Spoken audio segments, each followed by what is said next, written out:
हाँ जी, क्या हाल चाल है सबका। नमस्कार, आदाब, सत श्री अकाल, जय हिंद। Essays made easy. अब आ जाते हैं मेंस के मोड में।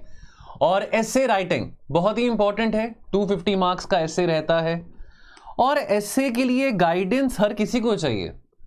250 मार्क्स का पेपर है। आपके मेरिट लिस्ट में आने के लिए कई सारे बच्चे रैंक इंप्रूवमेंट के तौर पे फिर से इस बार मेंस लिखेंगे और कई बच्चे पहली बार ही मेंस लिखेंगे। तो यानी कि कंपटीशन में आगे बढ़ने के लिए ये जो पेपर है बहुत इंपॉर्टेंट रोल प्ले करता है। तो मेरा ये जो सीरीज यूट्यूब पे मैं लेके आ रहा हूं, तो फ्राइडे एंड संडे ये 2 दिन दोपहर को 12 बजे एसे रिलेटेड वीडियो आप देखेंगे और ये कंटिन्यू रहेगा जनवरी तक, जनवरी एंड तक। बिकॉज जनवरी के बाद आप सब प्री वाले मोड में आ जाएंगे। तो मैं क्या करूंगा आपके साथ, मैं हर फ्राइडे और संडे को एक कोई पुराना PYQ उठा के लेके आऊंगा एसे का। जैसे कि आज के इस वीडियो में 2023 से मैंने एक टॉपिक उठाया है। आपको ये तो पता ही है कि 8 टॉपिक्स आते हैं एसे के, सेक्शन ए, सेक्शन बी। उसमें से सेक्शन ए में से आपने किसी एक टॉपिक पे करना होता है और सेक्शन बी में से भी आपने किसी एक टॉपिक पे ऐसे लिखना होता है। ठीक है, तो 125 मार्क्स 125 मार्क्स। अब मैं आपके साथ क्या करूंगा, बिकॉज बहुत सारे बच्चों का कॉल आ रहा था, बहुत सारे बच्चों का इवन मेल्स आ रहे थे कि सर ऐसे को लेके क्लियर कट समझ नहीं आ रहा कि पहली बात तो अप्रोच कैसे करें फिलोसॉफिकल टॉपिक्स को। देन एक पर्टिनेंट क्वेश्चन बच्चों का आता है, खास करके वो बच्चे जो रैंक इंप्रूव करना चाह रहे हैं कि सर हम ऐसा क्या कंटेंट या क्या डायमेंशंस डाल सकते हैं जिसके चलते हमारे 30-40 मार्क्स एक्स्ट्रा आ सके ऐसे में। अब ऐसे में 140 नंबर लेके आओ, 150 नंबर लेके आओ, बातें तो हर कोई करता है, लेकिन वो कैसे लेके आओ, क्या टेक्निक है, what is the art. Because understand one thing, इसमें भी एक स्किल सेट रिक्वायर्ड होता है ऐसे राइटिंग में। वो स्किल सेट डेवलप करने में आपकी मैं पूरी सहायता करूंगा यूट्यूब के प्लेटफॉर्म पे, स्लीपी क्लासेस के यूट्यूब प्लेटफॉर्म पे। और तो और एसे मेड इजी एक टेलीग्राम चैनल मैंने बनाया है जिसका जो लिंक है आपको डिस्क्रिप्शन बॉक्स में मिल जाएगा। इस चैनल में जुड़िए, आपको और इंपॉर्टेंट अपडेट्स एसे से रिलेटेड आपको मैं देता रहूंगा। ऑफ कोर्स हमारे बहुत डिटेल में पेड प्रोग्राम्स भी हैं एसे के, लेकिन ये जो यूट्यूब पे इनिशिएटिव आप देख रहे हैं this is absolutely free of cost, ताकि कॉन्फिडेंस बिल्डिंग आप सब बच्चों में मैं लेके आ सकूं as far as writing essay is concern, utilising whatever knowledge you have, जो नॉलेज आप जीएस से ऑलरेडी गेन कर चुके हो। याद रहे कि जीएस की नॉलेज जो कि आपने गेन करी है वो बहुत इंपॉर्टेंट रोल प्ले करेगा आपके एसे राइटिंग में। ठीक है, नाउ अब इस सीरीज का पर्पस क्या रहने वाला है, तो मैं आपके साथ PYQ का एक टॉपिक डिस्कस करूंगा। यानी कि ऐसे 2019 से लेके 2023 के बीच में कोई ना कोई एक टॉपिक में उठाऊंगा। हो सकता है मैं 2017 का टॉपिक उठा लूं, 2018 का टॉपिक उठा लूं, लेकिन कोशिश करूंगा कि एक थीमेटिक टॉपिक उठाऊं और एक फिलोसॉफिकल टॉपिक उठाऊं। बिकॉज 2 वीडियोस आएंगे हफ्ते में, एक फ्राइडे को और एक संडे को। देन क्या फ्रेमवर्क रहने वाला है मल्टीपल डायमेंशन एसेस लिखने के लिए, वो फ्रेमवर्क के बारे में आपके साथ में डिस्कस करूंगा। और बहुत इंपॉर्टेंट, आप जीएस की नॉलेज को कैसे अप्लाई कर सकते हैं ऐसे राइटिंग में, और कैसे आप करंट अफेयर्स को भी अप्लाई कर सकते हैं। बिकॉज करंट अफेयर्स को अप्लाई कर सकते हैं ऐसे में बाय गिविंग रेलेवेंट एग्जांपल्स। ठीक है, चलिए ये टॉपिक था, ये आपका 2023 का जो आपका एसे का पेपर था यूपीएससी मेंस में, उसमें ये टॉपिक आया था, not all who wonder are lost. ठीक है, सेक्शन ए में ये टॉपिक आया था, काफी पॉपुलर हुआ था। इस टॉपिक को लेके बहुत चर्चा हुई थी, बहुत डिस्कशन हुआ था सोशल मीडिया पे। तो पहले समझे कि हम टॉपिक को ब्रेक डाउन करते हैं। Let's break down the topic first. तो ये टॉपिक क्या कह रहा है, वॉन्डरिंग यानी कि भटकना, इधर से उधर जाना।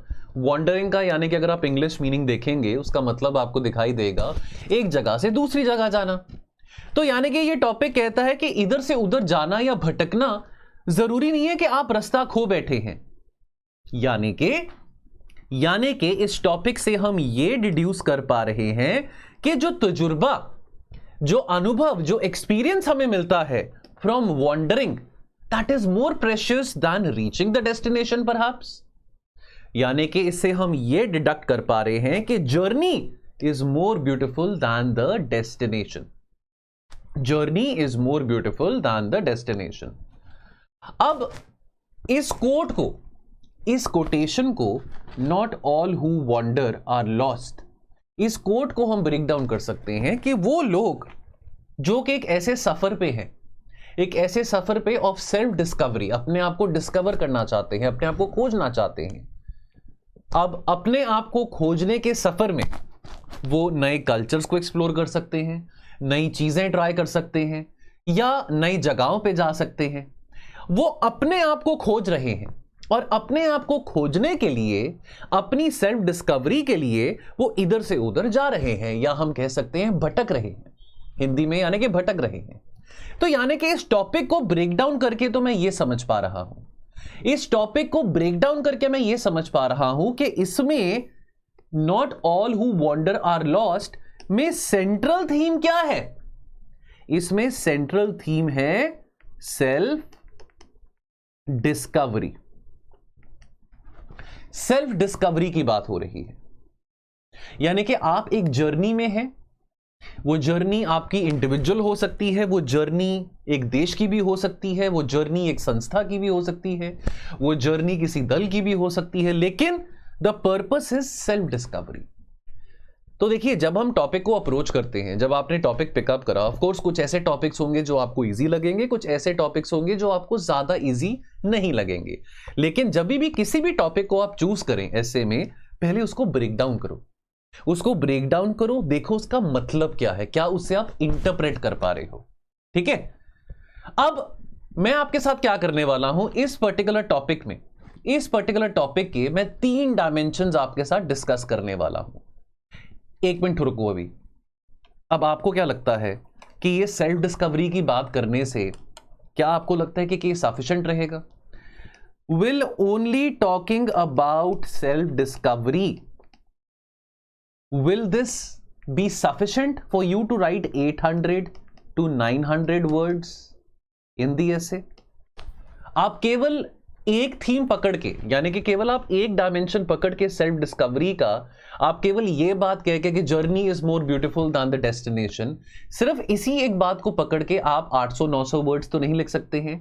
लेकिन journey is more beautiful than the destination, यानी कि the process of self discovery, ये एसेंस है, ये एसेंस है किसका? टॉपिक का। टॉपिक का जो एसेंस है वो हमने अप्लाई करना है इस पर्टिकुलर एसे में। अब इसके फिलॉसफिकल डायमेंशन की बात करते हैं। घबराइए मत, मैं बहुत डिटेल में यूपीएससी का पीवाईक्यू प्रोग्राम लेके आ रहा हूं। वो पेड प्लेटफॉर्म है जहां पे मैंने 2019 से लेके 2024 के मॉडल एसेस केवल पीडीएफ के फॉर्म में नहीं, लेकिन वीडियो, रिकॉर्डेड वीडियो फॉर्मेट में डिस्कस करे हैं। वो एक पेड प्लेटफॉर्म है, लेकिन यहां पे जैसे आपको मैंने बताया कि फ्री ऑफ कॉस्ट आपके साथ मैं डिस्कस कर रहा हूं कि आप अपना ब्रेनस्टॉर्म करके कैसे मल्टीपल डायमेंशंस लेके आ सकते हैं। मैं अब फिलोसॉफिकल डायमेंशन अप्रोच करूंगा इस एसे के टॉपिक को, इस टॉपिक के एसेंस को, फिलोसॉफिकल डायमेंशन। तो मैंने आपको बोला कि ये टॉपिक का जो कोर थीम है वो है सेल्फ डिस्कवरी। अब आपने ओशो का तो नाम सुना ही होगा, ओशो। अब ओशो का क्या कहना है सेल्फ डिस्कवरी के ऊपर, यानी कि एक बात को हम समझें कि मैंने ओशो की बात करी है, या मान लीजिए मैं स्वामी विवेकानंद की बात करूं, या मान लीजिए मैं सोक्रेट्स की बात करूं, ये कुछ ऐसे व्यक्ति हैं जिनके बारे हम ऑलरेडी पढ़ते रहते हैं, चाहे आपका ऑप्शनल मैथमेटिक्स हो, चाहे आपका ऑप्शनल सोशियोलॉजी हो, या चाहे आपका ऑप्शनल केमिस्ट्री हो, आपका optional humanities based, non humanities based कुछ भी हो सकता है। लेकिन आपका जो कंटेंट है एसे में, दैट शुड नॉट रिफ्लेक्ट जो आपने ऑप्शनल में पढ़ा है। Now understand one thing, Osho क्या कहते हैं सेल्फ डिस्कवरी को लेके? वो ये कहते हैं कि आप अपने आप में, you are not yet a self. जब तक आप अपनी डिस्कवरी ना कर लें, जब तक आप अपने आप को जान ना लें, तब तक you are yet not a self. आप महज एक ईगो हैं। जो सेल्फ है वो अपने आप में डिवाइन है, और ईगो वो मनुष्य है। क्योंकि ईगो, मनुष्य को मैन्युफैक्चर कौन करता है? आपकी पढ़ाई लिखाई, हमारा समाज, आपका एम्बिशन। अरे मैंने आईएम से एमबीए करी है, मैं एक अपर मिडिल क्लास सोसाइटी में से आती हूं या आता हूं, मेरा एम्बिशन है कि मैंने एक बहुत सक्सेसफुल एंटरप्रेन्योर बनना है, या मैं बीजेपी को सपोर्ट करता हूं, मैं कांग्रेस को सपोर्ट करता हूं, पॉलिटिकल आइडियोलॉजी, तो ये ईगो है, ये मनुष्य की ईगो है। तो जो मनुष्य है यानी कि जो ईगो है उसको मैन्युफैक्चर ये सब चीजें करती हैं। लेकिन जब हम सेल्फ की बात करते हैं, self is not manufactured, it is discovered. Self की जब बात आती है जो कि डिविनिटी है, उसको डिस्कवर किया जाता है। ईगो एक इन्वेंशन है, इस इन्वेंशन को हमने मैन्युफैक्चर करा है एजुकेशन, सोसाइटी, एम्बिशन, पॉलिटिक्स के द्वारा। लेकिन सेल्फ एक डिस्कवरी है। The self, the real self, the supreme self is beyond any person, is beyond any identification, is beyond any rang roop, beyond any form, but they all arise in it and dissolve in it. तो self जो है अपने आप पे एक ocean है। तो identity, process, position, form, ये सब सेल्फ का ही पार्ट है। देखिए, मैं ये टॉपिक जो है not all who wander are lost, इस टॉपिक का एक फिलोसफिकल डायमेंशन आपके साथ डिस्कस कर रहा हूं। चाहे तो आप ये फिलोसफिकल डायमेंशन अपने इंट्रोडक्शन में भी लिख सकते हैं, या चाहे तो आप इस टॉपिक का जो लिटरल मीनिंग है यानी कि जो ब्रेकडाउन ऑफ द टॉपिक आपको मैंने समझाया था वो भी इंट्रोडक्शन में लिख सकते हैं।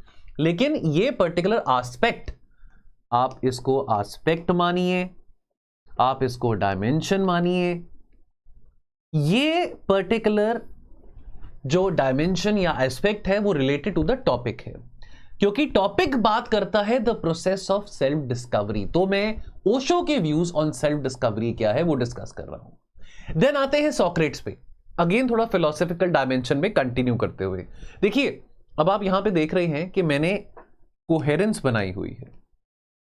मैं ये बात करूंगा ऐसे में कोहेरेंस कैसे बनाना है, कैसे ब्रेकडाउन करना है टॉपिक का, इसको लेके मैं बातचीत करता रहूंगा, घबराइए मत। आने वाले 6 महीने मैंने यही काम करना है कि एक ऐसी सीरीज बनानी है ऐसे से रिलेटेड कि आप किसी भी साल में ऐसे लिखें, 2028 में लिखें, 2030 में लिखें, जो भी बच्चे ये वीडियो देख रहे हैं, अभी 2024 चल रहा है, आपके अंदर वो कॉन्फिडेंस हो, आपके अंदर वो अपने आप में भरोसा हो कि आप एक अच्छा ऐसे लिख सकते हैं based on what ever knowledge you have.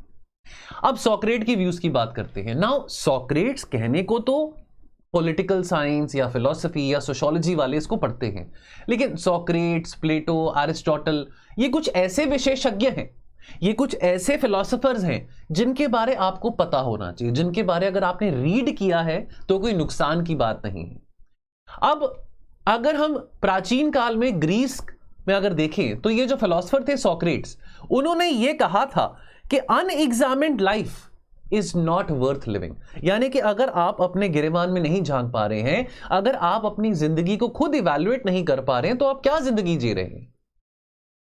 तो यानी कि सॉक्रेट्स का यह कहना था कि आप अगर अपने आप को नहीं समझ पा रहे हैं तो आप दुनिया भर में किसी भी फिलॉसफी को, किसी भी आइडियोलॉजी को नहीं समझ पाएंगे। अपने आप को समझना बहुत जरूरी है।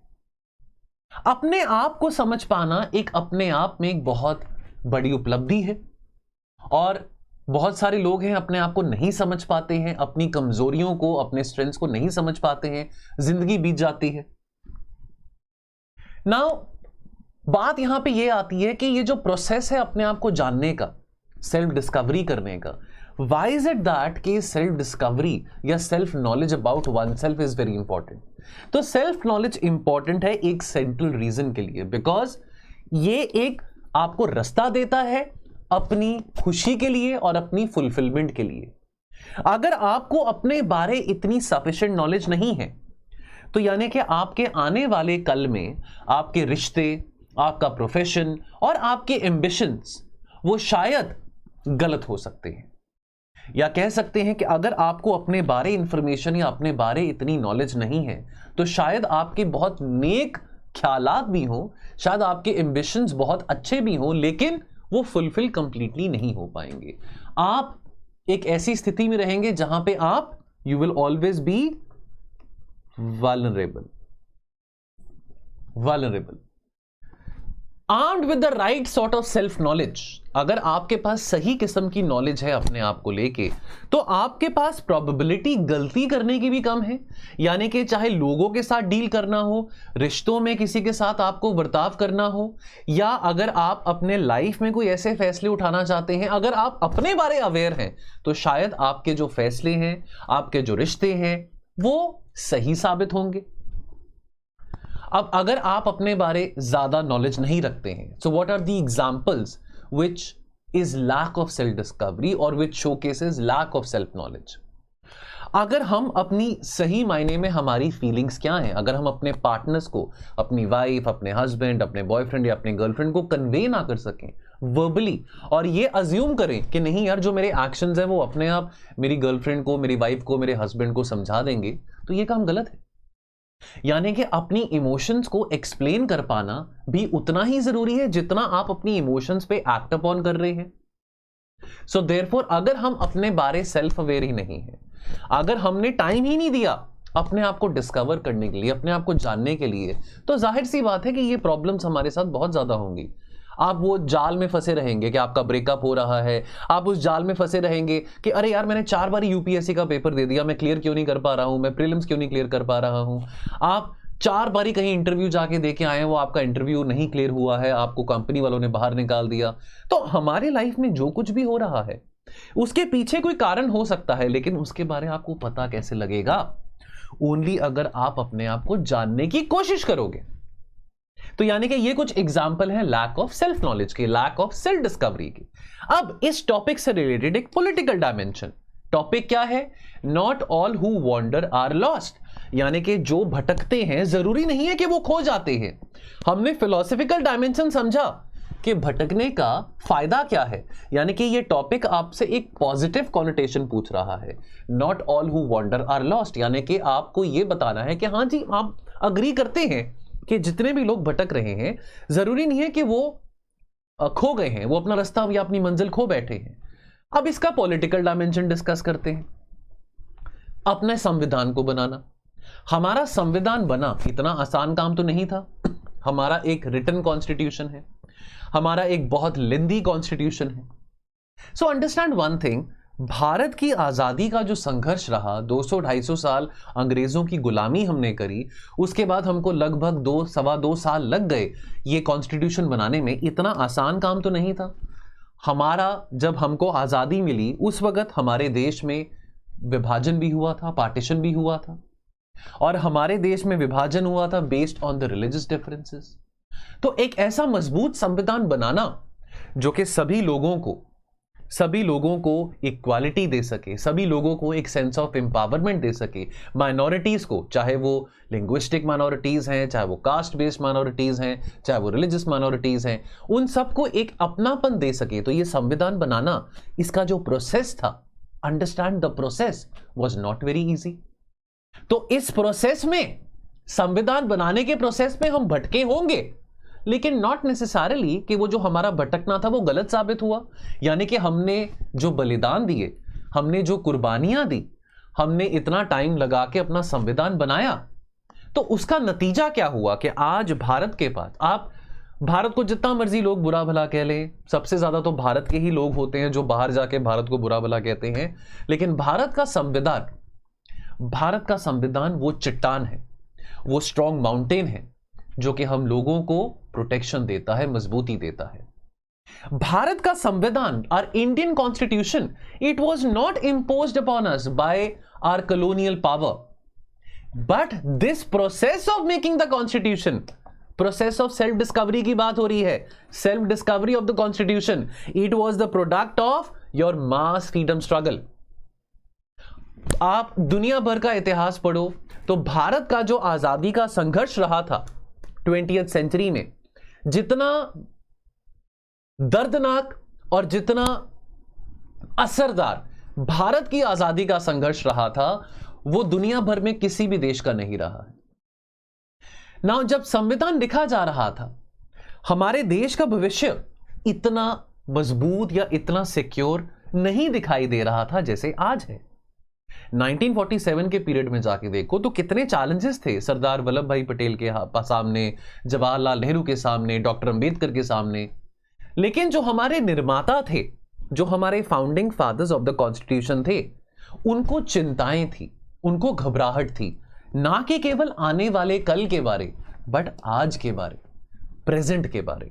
क्योंकि जो माहौल था 1947 से लेकर 1950 का, पार्टीशन हो रहा है, कश्मीर में लड़ाई हो रहा है, integration of princely states to the union of India, तो ये जो संघर्ष था, ये जो भटकने वाला संघर्ष था, जो प्रोसेस था, वो डेफिनेटली बहुत दर्दनाक था। लेकिन we can say that not all who wander are lost. Ultimately आज हमारे सामने एक वो संविधान है। हमारे देश में हमारे 1947 से लेके 2024 तक कई बार हुआ है कि डेमोक्रेटिक क्रेडेंशियल्स हमेशा क्वेश्चन में रहे हैं। भारत पे कई बारी हमला हुआ है, भारत पे कई बारी आतंकी हमला हुआ है, लेकिन उसके बावजूद भी हमारी डेमोक्रेसी इंटैक्ट रही है। नहीं तो आस पड़ोस में देख लो, आस पड़ोस में पाकिस्तान, बांग्लादेश, श्रीलंका, किसी की भी, हम म्यांमार की बात करें, चाइना की बात करें, कौन सा वो देश है जहां पे जो संविधान है, कॉन्स्टिट्यूशन है, वो मजबूत रहा हो। अब ये सब बातें आपने जीएस में पढ़ी हैं, ये बातें मैंने अपने आप नहीं बनाई। 1928 में नेहरू रिपोर्ट आई थी और तब नेहरू रिपोर्ट ने भी एक ड्राफ्ट कॉन्स्टिट्यूशन किया था, एक कॉन्स्टिट्यूशन ड्राफ्ट किया था। 1931 में सरदार वल्लभ भाई पटेल ने हेड किया था, प्रेसिडेंट बने थे कराची सेशन के ऑफ द आईएनसी। ये पढ़ते हो, स्पेक्ट्रम मॉडर्न हिस्ट्री में पढ़ा होगा आपने, स्पेक्ट्रम मॉडर्न हिस्ट्री में आपने पढ़ा होगा। तो यानी कि ये तो नहीं है ना कि मैंने ये कोई अलग से किताब छापी है इससे के लिए, मैं तो जीएस की नॉलेज ही यूज कर रहा हूं। वही जीएस जो मैंने पढ़ा था कई साल पहले, वही जीएस आप भी पढ़ रहे हैं, उसी जीएस की नॉलेज का इस्तेमाल कर रहा हूं इस ऐसे में। तो यानी कि ये जो प्रोसेस है संविधान को बनाने का, इसमें कई सारे सिद्धांत जुड़े थे, कई सारे लोग जुड़े थे, इसमें कई सारी वैल्यूज जुड़ी थी। दोनों डॉक्यूमेंट्स में, चाहे हम नेहरू रिपोर्ट की बात करें या चाहे 1931 के कराची सेशन की बात करें, यहां पे कुछ ऐसी वैल्यूज थी जैसे कि right to freedom, universal adult franchise, equality, protecting the right of minorities in India. ये सब बातें आगे जाके हमारे संविधान में अडॉप्ट करी गई। और बेशक अंग्रेजी हुकूमत हमारे ऊपर 200-250 साल रहा, लेकिन जो फेमिलियरिटी थी, जो फेमिलियरिटी इंडिया की बन गई थी, ब्रिटिश इंडिया की बन गई थी with the political institutions of British India, that also helped the founders, the fathers of Indian constitution as far as overseeing the institutional design is concerned. So many of our leaders, they were also inspired by the ideals of French Revolution. कुछ बातें हैं French revolution की जो कि हमारे preamble में स्थापित हैं, या रशियन रेवोल्यूशन की बात करें, अमेरिकन रेवोल्यूशन की बात करें, तो हमारे जो फोर फादर्स थे ऑफ आवर कॉन्स्टिट्यूशन, उन्होंने इन सब रेवोल्यूशंस को, जो भी तमाम रेवोल्यूशंस 18th 19th सेंचुरी में हुई थी, जो भी तमाम थ्योरीज या जो भी तमाम डॉक्ट्रिन्स फिलोसोफर्स ने प्रोपगेट करी थी 18th 19th और 20th सेंचुरीज में, उन सब चीजों का ध्यान रखते जो प्रोसेस था कॉन्स्टिट्यूशन का, उससे निकला। यानी कि हम भटके, हमारे कॉन्स्टिट्यूशन में हम देखते हैं कि कई सारे प्रोविजंस हैं, कई सारे देशों के प्रोविजंस हैं, लेकिन at the end of the day we can say that all of that struggle did pay us the result, did pay us the dividend. And आज हम रेलेवेंस ऑफ इंडियन कॉन्स्टिट्यूशन की बात करें तो हमारा जो भारत का संविधान है वो केवल एक पॉलिटिकल डॉक्यूमेंट नहीं है। हमारा संविधान ये नहीं कहता कि केवल 5 साल में एक बार इलेक्शंस होने चाहिए।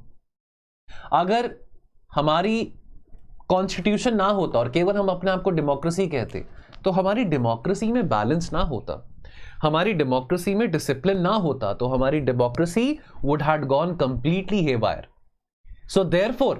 So therefore this is not just an organic paper in front of us, this is something much more grand. Our constitution is much more supreme than you, me or any other political leader.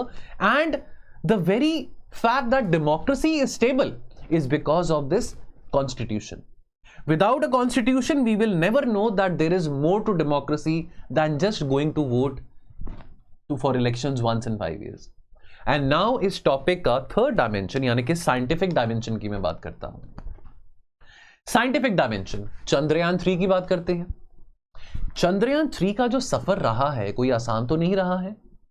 2019 की बात है, जब चंद्रयान 2 की अगर हम बात करें, यानी कि कोशिश करी गई थी मून के उस तट पे जाने के लिए, south pole of the moon पे जाने के लिए। एक ऐसी कोशिश भारत ने करी थी जो कोई भी देश अभी कामयाबी उस लेवल की नहीं हासिल कर पाया था। मून पे जाना तो खैर अमेरिका, रशिया, चाइना, इन सब देशों ने मून पे जाने का यत्न तो कामयाब करा, लेकिन मून के साउथ पोल पे जाने का जो सफर था, भारत ने पहली बार वो दम रखा। भारत ने पहली बार इस बात का दावा किया कि हम वो काम कर सकते हैं, लेकिन चलो वो नहीं हुआ। चंद्रयान 2 से चंद्रयान 3 का जो जर्नी है, not all who wander are lost. तो क्या ये एग्जाम्पल, अब देखिए ये एग्जाम्पल करंट अफेयर्स का है, ये 23 अगस्त 2023 की बात है। ये आपने भी पढ़ा है, मैंने भी पढ़ा है, ये कोई ऐसा तो नहीं कि किसी किताब में से उठाया हो मैंने, ये तो आप भी जानते हैं। चंद्रयान 3 जो हुआ था मिशन, तो this is something which is based on current affair. जो प्रीवियस 2 डायमेंशंस थे, फिलोसॉफिकल डायमेंशन और पॉलिटिकल डायमेंशन, अब वो दोनों डायमेंशंस वो आपने जीएस में पढ़े हैं। ये पर्टिकुलर एग्जांपल करंट अफेयर का है। दिखाना आपने क्या है, आपने ऐसे में ये दिखाना है कि जो चंद्रयान 3 है, Chandrayaan 3 also learned from the failure of Chandrayaan 2। एक फेलियर बेस्ड डिजाइन मिशन बनाया था इसरो ने, ताकि चंद्रयान 3 कुछ भी कैसे भी हो फेल ना हो सके। तो लगभग 4 लाख किलोमीटर का जो सफर चंद्रयान ने किया, spanning over 40 days, that was worth it, and we all saw that the last 20 minutes. 23 अगस्त आप सबको याद होगा, पूरा देश टीवी स्क्रीन पे हुक्ड अपॉन था। Everybody was watching the last 20 minutes. जो हमारा लूनर है, जो रोवर है, वो सक्सेसफुली मून के साउथ पोल पे लैंड कर सके। लेकिन ये अपने आप में जो जर्नी रही है फ्रॉम फेलियर टू सक्सेस, ये जर्नी को समझना बहुत जरूरी है। ये एक बहुत मॉन्यूमेंटल मोमेंट था इंडिया के लिए, बिकॉज ये बात, अब देखिए मैंने यहां पे कोटेशन का भी इस्तेमाल किया है। अब आप देख रहे हैं कि कोटेशन का भी इस्तेमाल हो रहा है, कोहेरेंस भी आ रहा है, मल्टीपल डायमेंशंस भी आ रहे हैं। तो यानी कि अगर ये काम मैं कर पा रहा हूं तो आप भी कर पा सकते हैं, क्योंकि ये जो चीजें मैं पढ़ रहा हूं ये चीजें आपने भी पढ़ी हुई हैं। सो देयरफॉर इसरो के चीफ ने क्या कहा, we learned a lot from failure and corrected it. अब ये कोटेशन हम चंद्रयान के कंटेक्स्ट में कह रहे हैं, क्योंकि ये चंद्रयान का एग्जाम्पल फर्दर हम यूज कर रहे हैं of not all who wander are lost. लेकिन ये कोट हम किसी और ऐसे में भी यूज कर सकते हैं जब बात अपने फेलियर से सीखने की है। एपीजे अब्दुल कलाम ने क्या कहा, man needs difficulties because they are very necessary for your growth, for your success. तो यानी कि ये 2 इंपॉर्टेंट कोट्स भी हमने ऐसे में डाल दिए। एग्जाम्पल हमने करंट अफेयर्स का यूज किया, चंद्रयान का, साइंटिफिक डायमेंशन यहां से बन गया हमारा। इसरो का जो अडॉप्शन था of making a failure based design for Chandrayaan 3, ये दिखाता है इसरो की इंटेंशन को कि चाहे कुछ भी हो, उनकी दृढ़ निष्ठा, उनके रेजिलियंस और उनकी जो एबिलिटी है कि वो किसी भी किस्म की अड़चन को, किसी भी किस्म की ऑब्स्टिकल को ओवरकम कर सकते हैं। तो वो ये एग्जाम्पल हमारे सामने जीता जागता है कि वही इसरो जिसको बहुत दुख फेस करना पड़ा था 2019 में, जब ये मिशन लास्ट के चरण पे फेल हो गया था, आज उसी इसरो ने वो कर दिखाया जो कि शायद 5 साल पहले मुमकिन नहीं था। और भारत इकलौता वो देश बना जो कि मून के साउथ पोल पे हमने ये रोवर लैंड किया। तो ये जो जर्नी रही है, अगेन एसेंस क्या है, टॉपिक का एसेंस क्या है, जर्नी। तो ये जो जर्नी रही है हमारे साइंटिस्ट की, हमारे वैज्ञानिकों की, उसने ये दिखाया है कि हम फेलियर से कितना कुछ सीख सकते हैं। और ये एक बहुत बड़ा सोर्स ऑफ मोटिवेशन है आप सबके लिए। और ये हमको ये भी रिमाइंड कराता है, खास करके वो बच्चे जो देख रहे हैं, अगर जिनको लग रहा है कि यूपीएससी का प्रीलिम्स नहीं क्लियर होगा, या शायद मैं 2-3 बारी पेपर दे चुका हूं, मेरा नहीं क्लियर हुआ है, अभी टाइम है, क्योंकि कभी ना कभी तो आप मेंस लिखोगे, कभी ना कभी आप भी ऐसे लिखोगे। तो ये बात याद रहे, चंद्रयान 3 वाली, चंद्रयान 3 का एग्जाम्पल आप सबके सामने है कि सेटबैक्स, फेलियर से डिसहार्टन नहीं होना। मैं यूपीएससी नहीं क्रैक कर पाया, मैं आपके सामने बैठा हूं, आज टीचर हूं, स्लीपी क्लासेस जैसे बड़े प्लेटफॉर्म पे आईआर पढ़ा रहा हूं, इंटरनल सिक्योरिटी पढ़ा रहा हूं, ऐसे पढ़ा रहा हूं। तो क्या अगर मेरा यूपीएससी क्रैक नहीं हुआ था तो क्या मैंने काम करना बंद कर दिया? क्या मैंने कुछ और ऑप्शन एक्सप्लोर नहीं किया? आप सबके सामने है, आप सबके सामने है।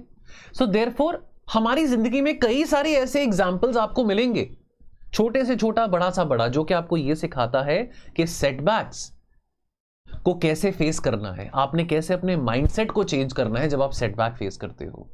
और एक कहावत कहती है, learning from a failure is a stepping stone toward success. तो ये तीसरा कोटेशन है जो कि मैंने इस एस्से में इस्तेमाल किया है। तो दोस्तों, उम्मीद करता हूं कि आपको मजा आया होगा। ये 3 डायमेंशन मैंने इस टॉपिक से रिलेटेड डिस्कस करी हैं। एक पीस ऑफ इंफॉर्मेशन उन बच्चों को देना चाहता हूं जो कि इस साल एस्से लिख रहे हैं, जो कि इस साल मेंस लिखेंगे, जिनका स्कोर 90 से ऊपर बन रहा है। तो डेफिनेटली सभी चैनल्स पे ये बात कही जा रही है, हम भी कह रहे हैं, सभी कोचिंग अकेडमीज कह रही हैं। चलो, अगर नहीं भी कोई कोचिंग अकेडमी कह रही है, अगर आपका स्कोर 80 भी बन रहा है, कभी ना कभी तो मेंस लिखोगे। तो आ जाओ फिर टेस्ट सीरीज वाले फॉर्मेट में, टेस्टिंग के मोड में।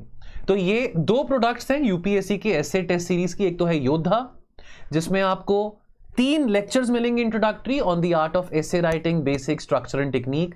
आपको यहां पे 24 मॉडल एस्सेज मिलेंगे, 24 मॉडल एस्सेज मिलेंगे, लेकिन केवल पीडीएफ फॉर्मेट में आपको ये 24 मॉडल एस्सेज मिलेंगे। अलॉन्ग विद दैट आपको टेस्टिंग की जाएगी आपकी इन एस्सेज के ऊपर, और इवैल्यूएशन मेरे द्वारा करी जाएगी। लेकिन अगर मैं सूरमा की बात करूं, तो सूरमा, तो ये योद्धा वाला जो प्रोग्राम है उन बच्चों के लिए जो कि सेल्फ स्टडी कर रहे हैं, जिनको लगता है कि हमको सिर्फ मॉडल एस्से देखना है, हमको उसका वीडियो नहीं देखना, हमको टेस्ट देखना है और हमको इवैल्यूएट करवाना है। ये केवल उन बच्चों के लिए है।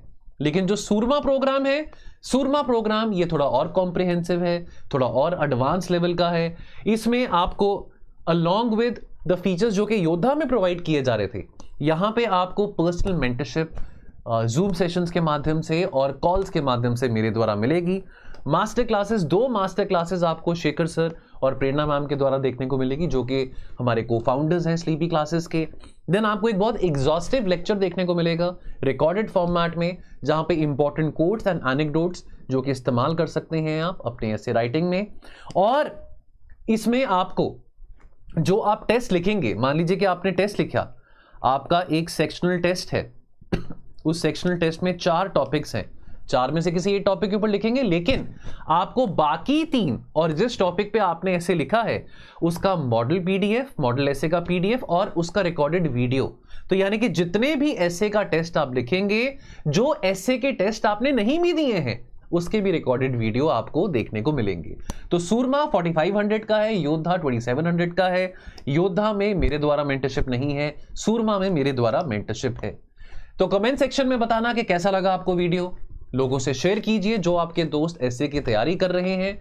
मेरा यही मोटिव है, स्लीपी क्लासेस के माध्यम से मैं ये चाहता हूं कि ये जो एस्से का जो हमने इनिशिएटिव शुरू किया है यूट्यूब पे, ये चलता रहे, ये जनवरी तक चलेगा, ताकि जो भी बच्चे अगर फ्री ऑफ कॉस्ट क्वालिटी यहां पे कोचिंग लेना चाहते हैं इस माध्यम से, तो वो लें, इसका फायदा उठाएं और अपने एस्से में बहुत अच्छा स्कोर करें। और जो बच्चे हमारे पेड प्रोग्राम्स में जुड़ना चाहते हैं, हमारे टोल फ्री नंबर पे कॉल करके हमारे एस्से रिलेटेड प्रोग्राम्स के बारे में जानकारी ले सकते हैं। चलिए मिलते हैं बहुत जल्द। Thank you so much. Thank you.